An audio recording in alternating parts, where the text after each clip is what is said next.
Hi, welcome to Talking and Reading from Japan. I'm your host, Hidemi Woods.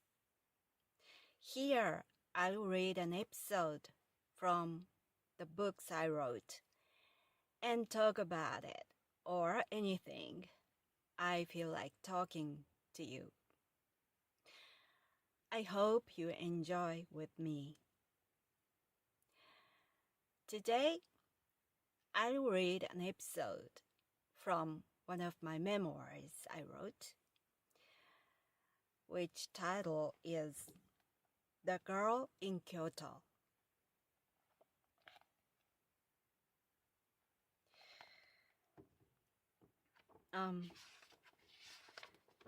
The Girl in Kyoto means me. I'm from Kyoto in Japan, and this is one of my experiences from my childhood. And today's episode is called My 18th. This is about the Japanese traditional card game my family used to play at home.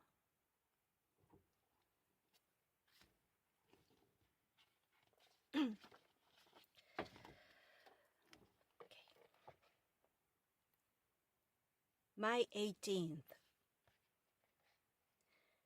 The classic card game is usually played during New Year's in Japan. There used to be a family gathering in New Year's in my house every year. On one New Year gathering after I won the tournament of the card game at school, I suggested that we play it because I had become extremely good at it. I played with my relatives and my grandfather. I won dominantly by getting most of the cards. Then, my grandfather began to be angry with me, saying I was unfair. In 100 poems the cards hold, a player often has his or her favorite poem.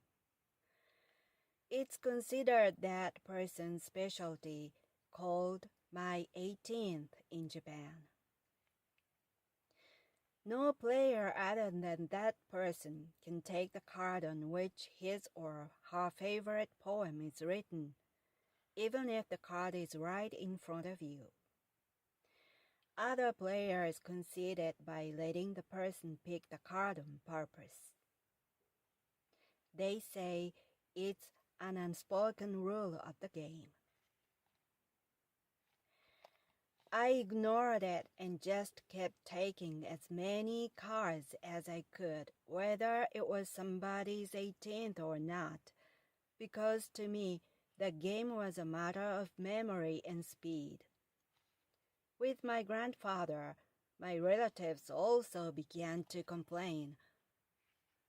Although the game was one of very few things I was good at, nobody had played it with me ever since.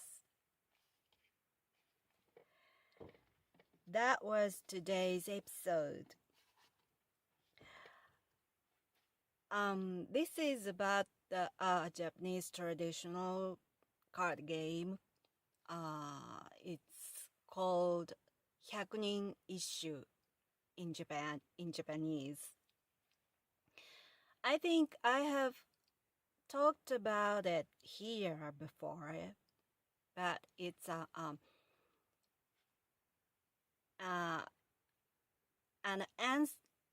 ensemble of 100 old poems by 100 different poets. It's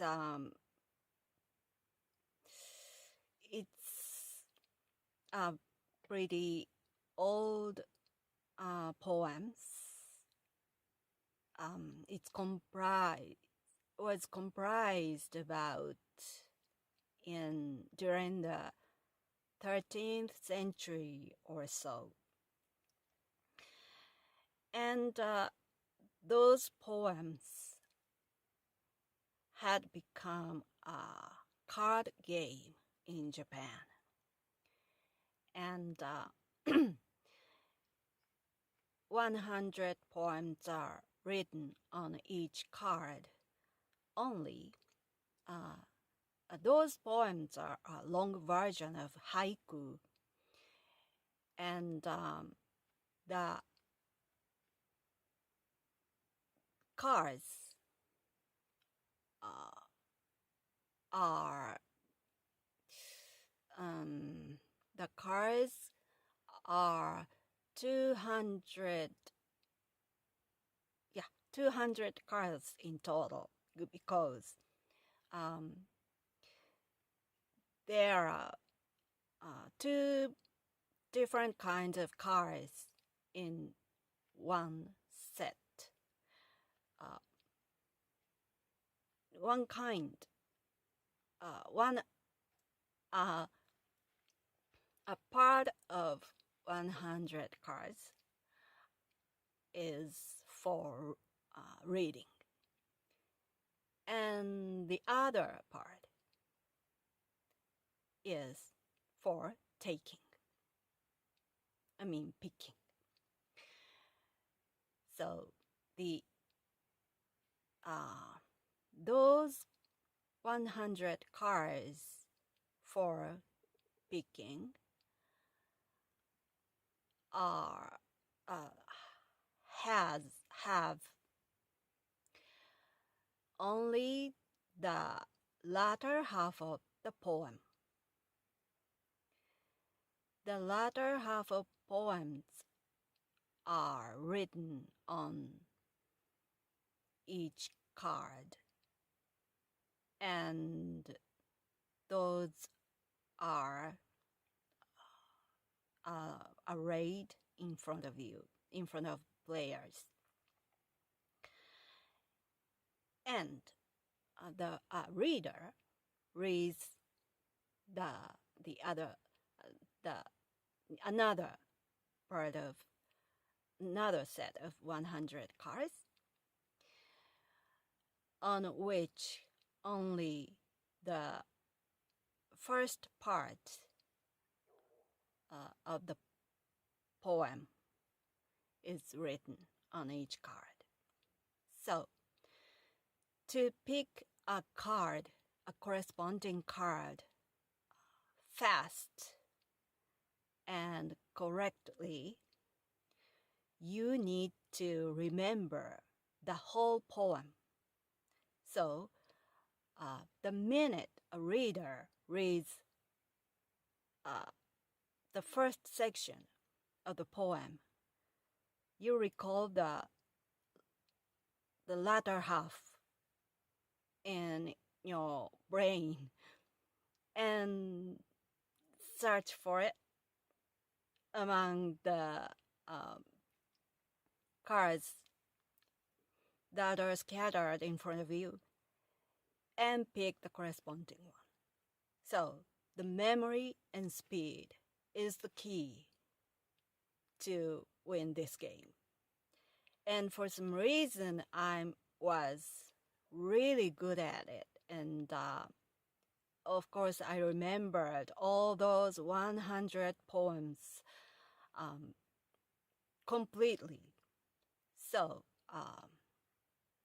only a word of the first section of the poem was necessary for me to pick the latter half,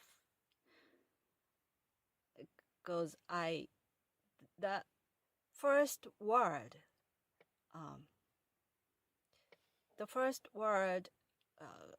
tells me the latter half instantly in my brain. So I just needed to search for it and picked it. And there is I don't know other people in Japan are doing that or not, but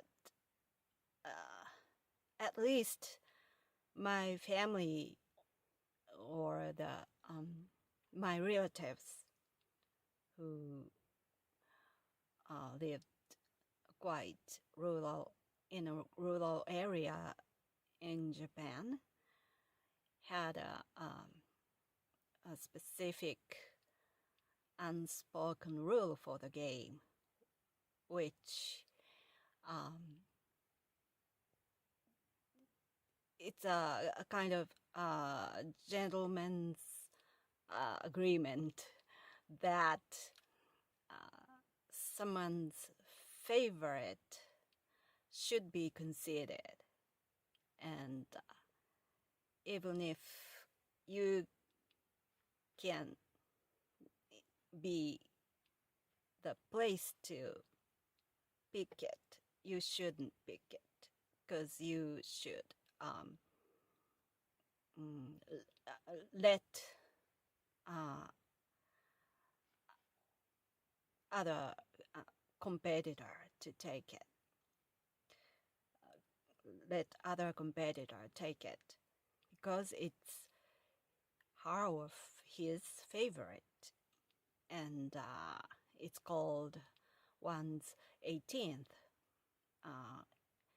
It's called ohako in Japanese. I forgot why it's called 18th, but there was a reason for being called 18th. Because anyway, it's a gentleman's agreement not to take someone's 18th, but I knew that agreement vaguely when it's played among the close relatives or family members, but officially it's not an official rule for the game. So officially they don't players don't apply that rule. And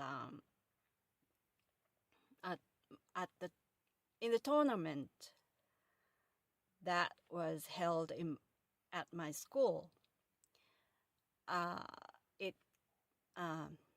that rule didn't apply either. So I just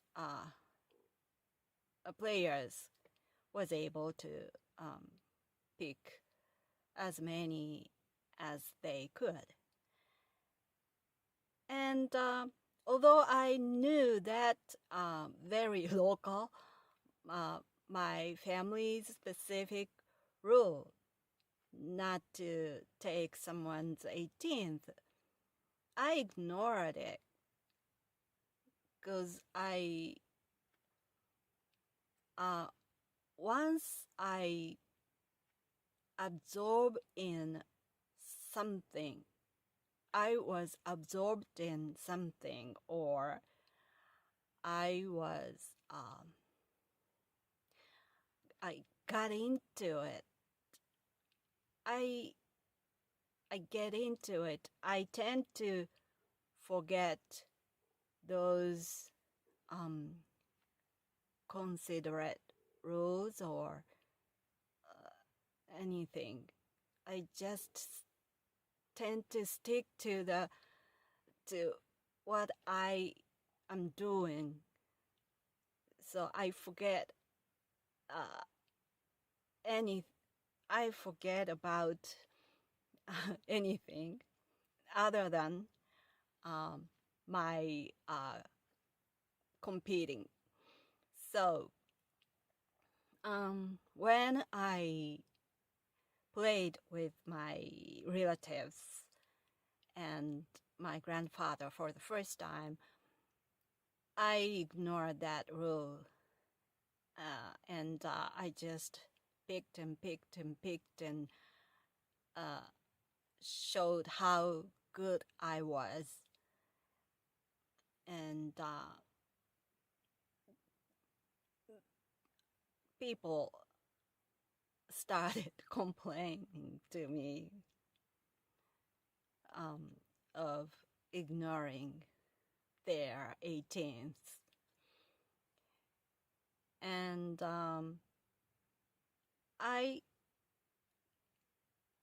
when I was complained, I noticed, I realized what I had done. But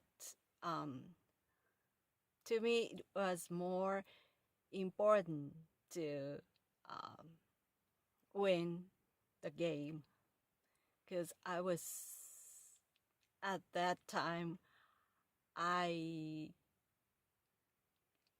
got into that game so deeply, and I just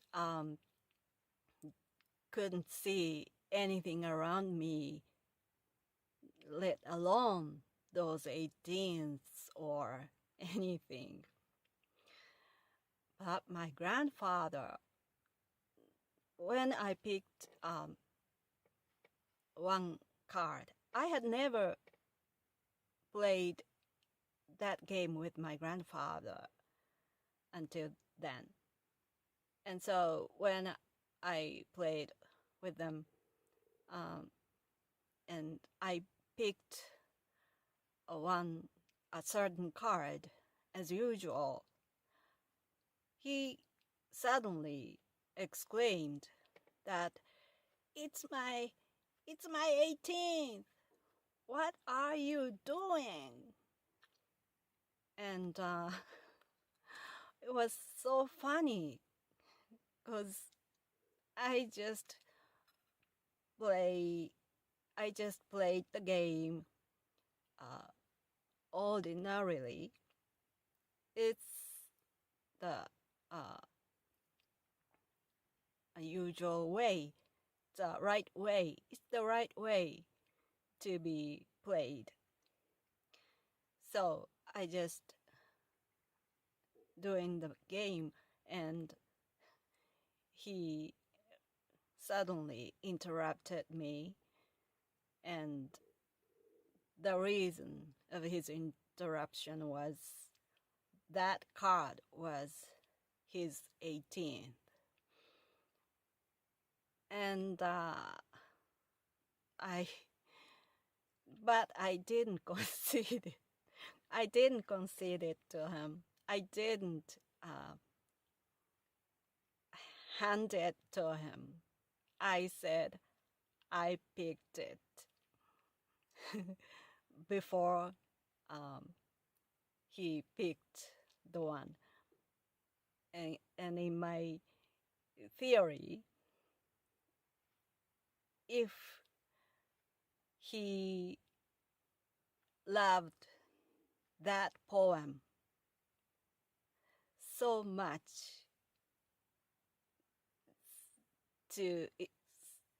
enough to make it his 18th, he should have picked much faster. He should have picked instantly. Why he was lost to me for that special card. So I just ignored completely his 18th and his unspoken rule that he had believed all his life for that game. My grandfather had such an interesting character. He was he acted like a dictator of my family, but also he many times he looked like a small child to me, because he to show his power or to his position, to show his position clearly to others, he acted in a funny way. His action got so childish and weird and strange and really funny. So I had too many uncomfortable and annoying and disturbing memories with him when I lived with him.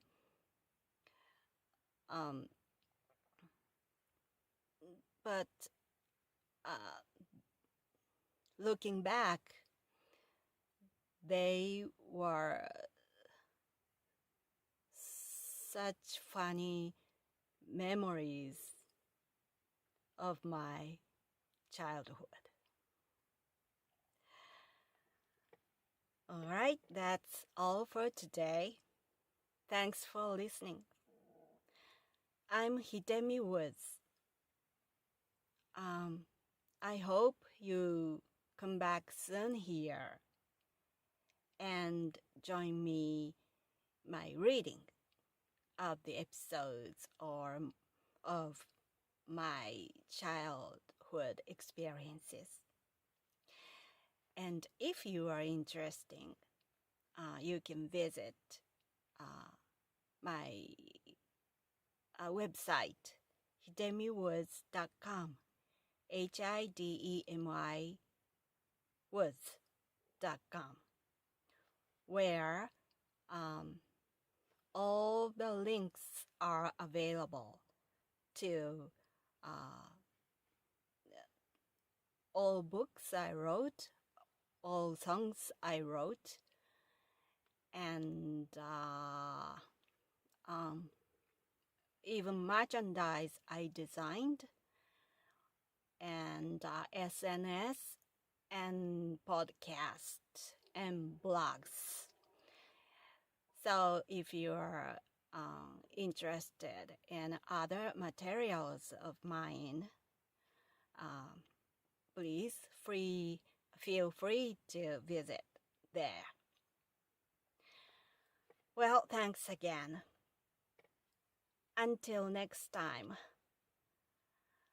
take care and be well.